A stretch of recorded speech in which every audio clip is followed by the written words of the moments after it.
उत्पत्ति 1 अध्याय और 26 पद में लिखा है कि परमेश्वर ने मनुष्य को अपनी समानता और स्वरूप में बनाया। अपनी समानता और स्वरूप में कहने का मतलब, जैसा परमेश्वर वचन को बोल करके सृष्टि को किया, उसी तरह से मनुष्य भी अपने जीवन में वचन को बोलकर सृष्टि को करे। अपने जीवन में जो बिगड़ी हुई बातें हैं उनमें वचन को बोल करके उनको सही करे। आज बाइबिल हमारे हाथों में है ताकि हम वचन से सीख सकें, बाइबिल से सीख सकें कि जैसा परमेश्वर ने समस्याओं के साथ डील किया, इसी तरह से आज इस धरती पर जब हम जीवन व्यतीत करते हैं, इस धरती में हमें कई सारी समस्याओं के बीच में से होकर गुजरना पड़ता है। उस बीच में हम वचन को बोल करके परिवर्तन को लाएं, उस बीच में वचन को बोल करके हम सफलता को लेकर के आएं। और इसलिए परमेश्वर ने हमारे हाथों में बाइबल को दिया है। पहला सामुएल उसका 16 अध्याय और 18 पद में एक जवान ने दाऊद के विषय में गवाही दी कि दाऊद जो है वो बात करने में बुद्धिमान है, और इसलिए परमेश्वर ने उसको इस्तेमाल किया। जब हम अपने जुबान को इस्तेमाल करना जानते हैं तो परमेश्वर हमारे जीवन को इस्तेमाल करता है। अपने मुंह में हमें राइट वर्ड को लेकर के आना है, सही शब्दों को लेकर के आना है। अगर हम बुद्धिमानी के साथ बात करना चाहते हैं तो हमें अपने मुंह को नियंत्रण करना पड़ता है। कौन सा वर्ड हमारी जिंदगी में सफलता को लेकर के आएगा, कौन सा वर्ड हमें अपने जीवन में इस्तेमाल करना है। हमारा जो मुंह है उसका संबंध हमारे मन से है। अगर हमारे मन में गलत थॉट्स भरे रहेंगे, गलत विचार भरे रहेंगे, तो जाहिर सी बात है हमारे मुंह में गलत वर्ड आएगा, निराशा से भरा हुआ वर्ड आएगा। लेकिन हमारे मन को परमेश्वर के वचन से हमें भरना है। परमेश्वर के वचन से अपने मन को भरने के लिए हमें परमेश्वर के वचन को सुनना है, बाइबिल को पढ़ना है। जब हम बाइबिल पढ़ते हैं तो परमेश्वर का सोच हमारा सोच बन जाता है। जब लगातार हम बाइबिल को अध्ययन करते हैं, वचन को सुनते हैं, तो बाइबिल का सोच, बाइबिल का विचार, जो परमेश्वर का विचार है, वो हमारा विचार बन जाता है। और जब परिस्थितियाँ हमारे बीच में आती हैं तो हम उस बीच में डगमगाते नहीं हैं, लेकिन एक सही वर्ड को उस बीच में हम इस्तेमाल कर सकते हैं। हमारे वर्ड में सामर्थ्य है। परमेश्वर ने हमें वैसे ही सृजा है। अगर अपने जीवन में हम गलत वर्ड का इस्तेमाल करते हैं, निराशाओं को बोलते हैं, अविश्वास को बोलते हैं, तो हमारे जीवन में उसका एक नेगेटिव प्रभाव पड़ता है। अगर अपनी ज़िंदगी में हम आशा को बोलते हैं, विश्वास को बोलते हैं, सकारात्मक बातों को बोलते हैं, तो उसका रिजल्ट हमारे जीवन में एक सकारात्मक रूप में आता है।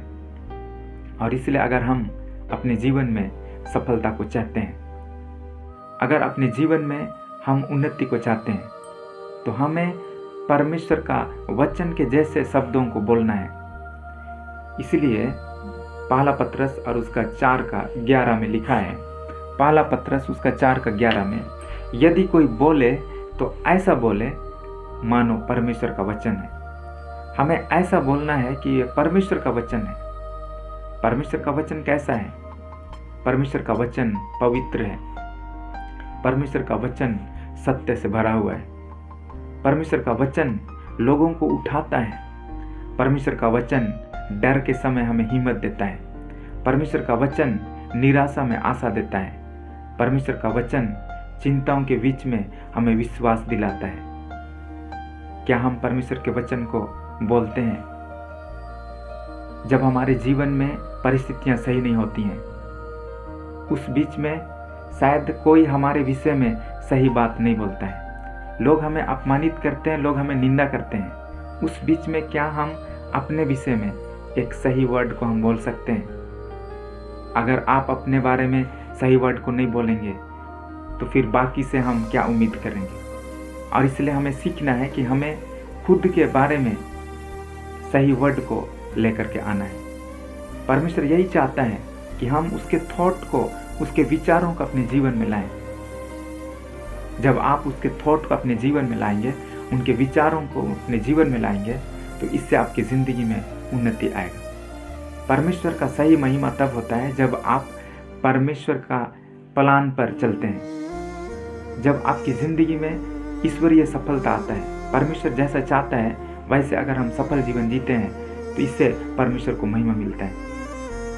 परमेश्वर को महिमा इससे नहीं मिलता है कि हम सिर्फ उसके महिमा के गीतों को गाएं और हमारे जीवन में राइट वर्ड नहीं है, हमारे जीवन में वचन नहीं है, तो परमेश्वर को महिमा नहीं मिल सकता है।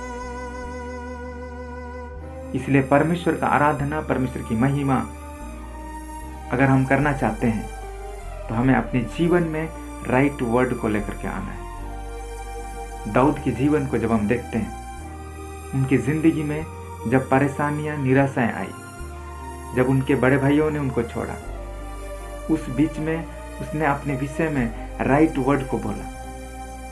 लोग आपके विषय में क्या कहते हैं उस पर आप विश्वास मत कीजिए।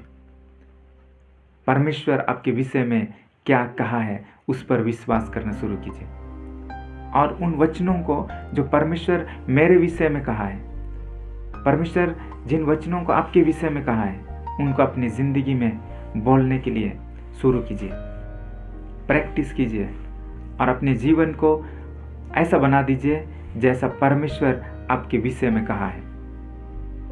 और परमेश्वर यही चाहता है कि परमेश्वर ने आपको किस चीज़ के लिए रखा है, क्या कहकर परमेश्वर ने आपको और मुझको बनाया है, उसी चीज़ को जब हम इस पृथ्वी पर बोलते हैं, करते हैं, तो परमेश्वर को इसके द्वारा से महिमा मिलती है।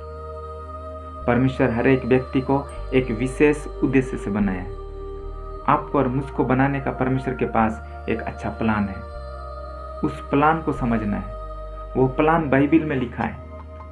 बाइबिल को बार बार पढ़ना है और तब हमें अपना प्लान समझ में आएगा जो परमेश्वर हमारे विषय में देखा है, और उसी चीज़ को बोलना स्टार्ट करेंगे तो हमारा जीवन में सफलता, उन्नति आएगा और इस पृथ्वी पर हम एक अच्छा जीवन जी सकते हैं।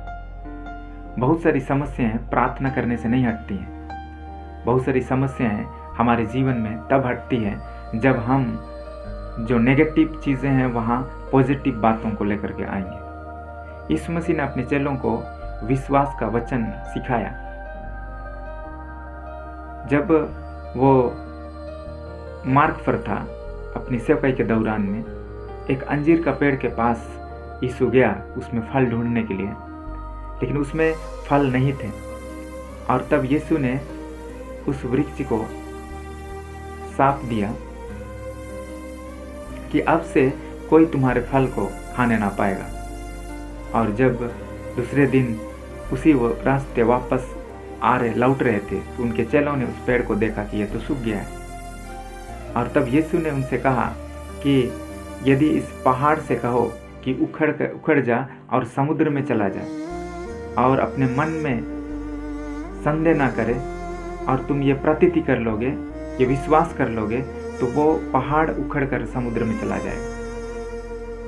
उस पहाड़ को कहने के लिए कहा कि उखड़ जा और समुद्र में चला जा।